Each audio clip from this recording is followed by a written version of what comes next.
Mapayapang araw po sa inyong lahat, mga senyores, mga ginong magmamano.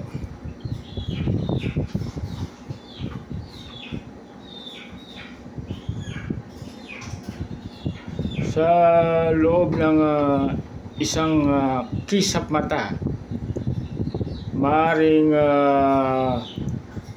matapos ang lahat sa mundo ng sabong kapag mabilis ang ating mga warrior. Hindi lang sukatan ng kilos, ito ay sukatan ng survival,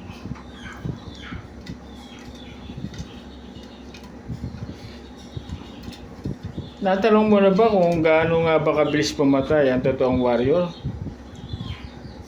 Pag-uusapan po natin yung tinatawag na speed to kill or fastest kill,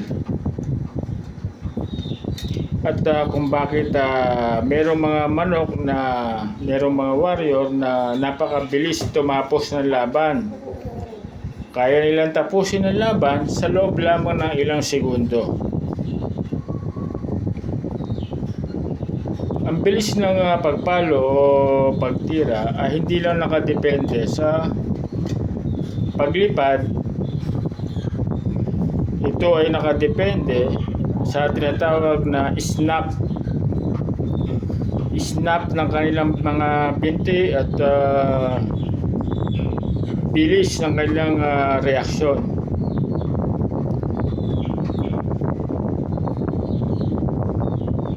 Ang mga elite bloodline gaya ng Hatch o Sweater ay merong silang mga likas na explosive power. Ang bilis na ito ay nagmumula sa kanilang fast twitch muscle fiber. Ito ay nade-develop sa tamang conditioning. Ang bilis ay walang silbi kung wala naman sa tamang target. Ang mga warrior na mabilis pumatay ay may tinatawag na lethal accuracy. Hindi sila basta-basta tumitira o pumapalo ng basta-basta. Ang kanilang mga mata ay laging nakatutok o nakapokus sa mga vital spots ng kalaban. Kapag nag-combine ng speed at accuracy, ang magiging resulta nito ay parang tinatawag na lightning fast strike na mahirap iwasan. Ang mental speed ang isang tinatawag na preemptive strike. Alam niyo ba na ang bilis ay nasa isip din?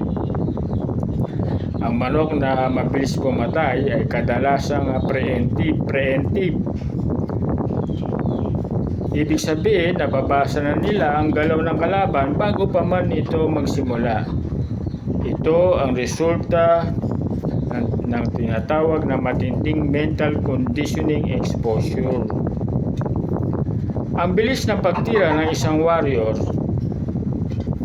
ay hindi lang ito regalo o bigay ng kalikasan. Ito ay bunga ng pinagsamang genetics, masinsinang training,